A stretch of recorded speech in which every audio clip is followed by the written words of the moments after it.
Greetings moviegoers and welcome to another Midnight Movie Madness. I'm the host and today we're going to take a look at what appears to be the year's most controversial film so far, Noah, co-written and directed by acclaimed filmmaker Darren Aronofsky. And in case you don't know, Aronofsky is no stranger to controversy, not to mention the bizarre and depressing, especially for films like Requiem for a Dream, The Fountain, and Black Swan. So when it was announced that he'd be tackling the Great Flood story from the book of Genesis, we knew it was going to end up being a really weird and freaky movie. Russell Crowe plays the title character who was sent a vision by God of an impending apocalypse and therefore builds an ark with his family to hold themselves, as well as two of every critter and beast in the animal kingdom from the storm. Pretty basic, right? Well, Aronofsky and his co-writing partner, Ari Handel, took a lot, and I mean a lot, of creative license in order for the story to work as a 2.5-hour narrative, like making Noah more of a crazed environmentalist than a servant of God,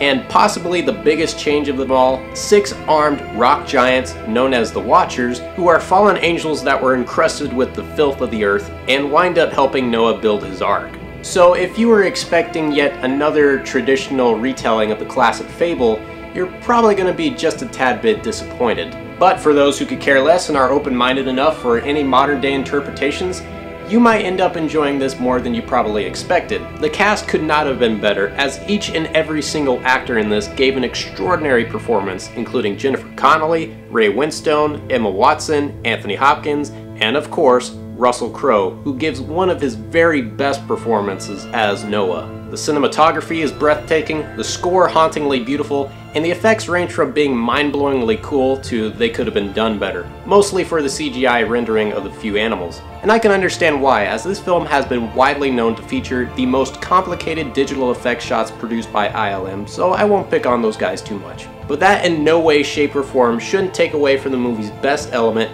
the human drama, especially during the scenes that take place after the flood, where Noah becomes willing to make drastic decisions to appease his God, even at the expense of those he loves. It's ultimately a film that asks big questions about our place in the universe and how we differentiate ourselves from the beasts on board the ship that Noah claims to be innocent. You know, stuff that you probably wouldn't expect to see if it were told the traditional way. Similar to what Martin Scorsese did with The Last Temptation of Christ, Darren Aronofsky made the story of Noah even more interesting than it already was by giving it such an emotional weight that I couldn't help but find deeply moving and poignant. This is definitely not a movie for everyone, as some will either be offended or come away from it thinking it was too dark and bleak. But the more I think about it, the more my appreciation for the film grows. So on a scale from 1 to 10, I am giving Noah a 9.